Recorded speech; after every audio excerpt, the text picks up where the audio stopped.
Good afternoon everyone. First of all, another proud moment for Career Point.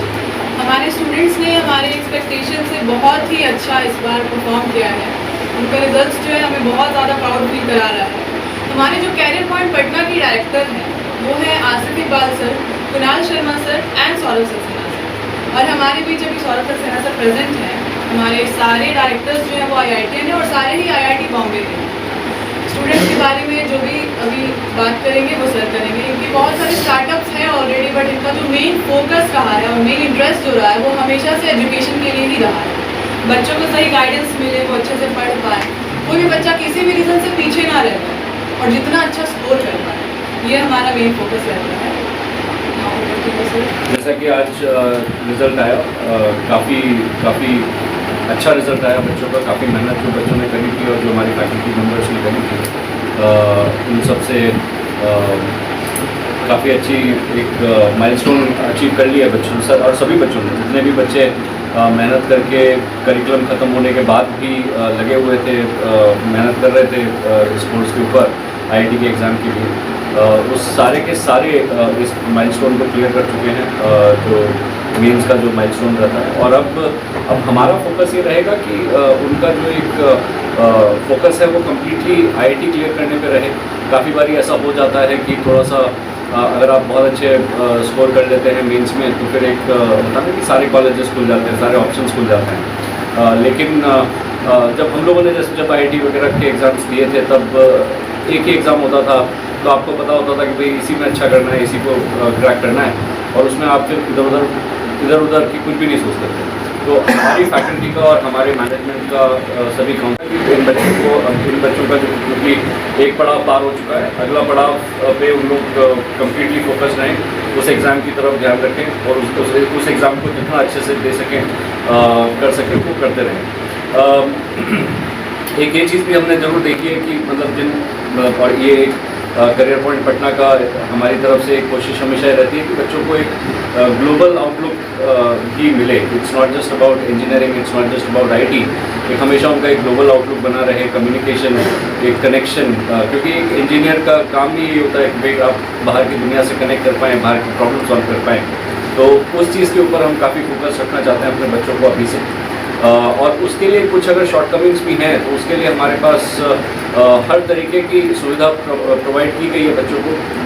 कुछ बच्चे रहते हैं जिनका इंग्लिश हैंडीकैप रहता है, लैंग्वेज में थोड़ा सा हैंडीकैप रहता है, उनके लिए वो लैंग्वेज वगैरह के बैरियर्स भी हम हटाने की कोशिश करते हैं ताकि वो एक ग्लोबल सिटीज़न की तरह जब कॉलेज वगैरह से पढ़ के बाहर निकले, एक ग्लोबल सिटीज़न की तरह काम कर पाएँ, एक ग्लोबल सिटीज़न की तरह इस दुनिया में कॉन्ट्रीब्यूट कर पाएँ।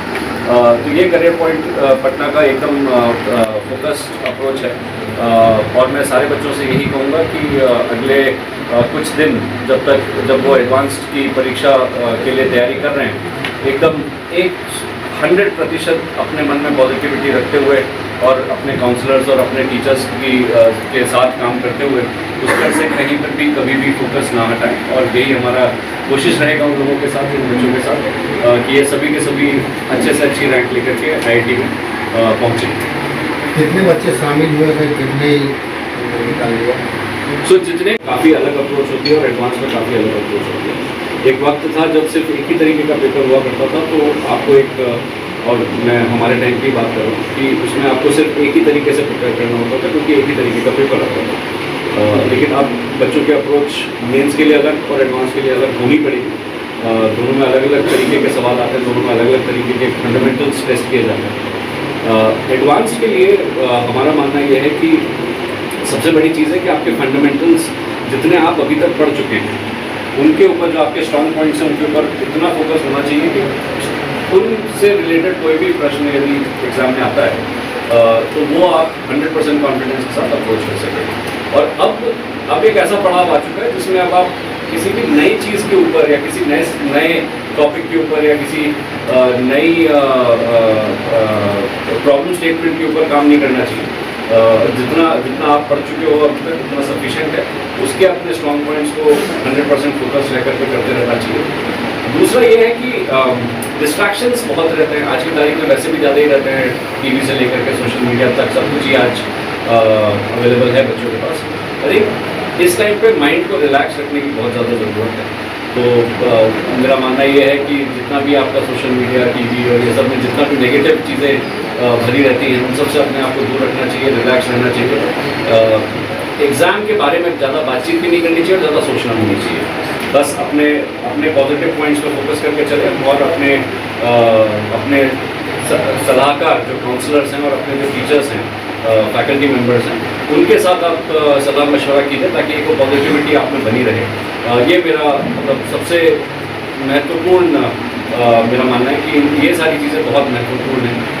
एज लॉन्ग एज आप रिलैक्स्ड हैं, एज लॉन्ग एज आप फोकस्ड हैं, इन सभी बच्चों में वो कैपेबिलिटी है कि ये 100% संख्या है बच्चों की जिन्होंने ये पहला पड़ाव क्रॉस कर लिया है। जितने भी बच्चों ने एक सिलेबस क्रॉस करने के बाद जो एक कंटिन्यूस टारगेटेड अप्रोच वाला जो हमारा प्रोग्राम रहता है, उसमें जितने भी बच्चे एनरोल हुए थे 100% 100% बच्चे माइलस्टोन क्रॉस कर चुके हैं टोटल मिला। तो ये दूसरा रिजल्ट है। इससे पहले भी एक इस बार कितने बच्चे शामिल हैं संख्या में? जो टोटल 54 बच्चे थे और उन सभी का 100% सभी बच्चे ने मेरिट कर दिया है। एडवांस में बैठेंगे। एडवांस में अब एडवांस की परीक्षा तो अब आएगी।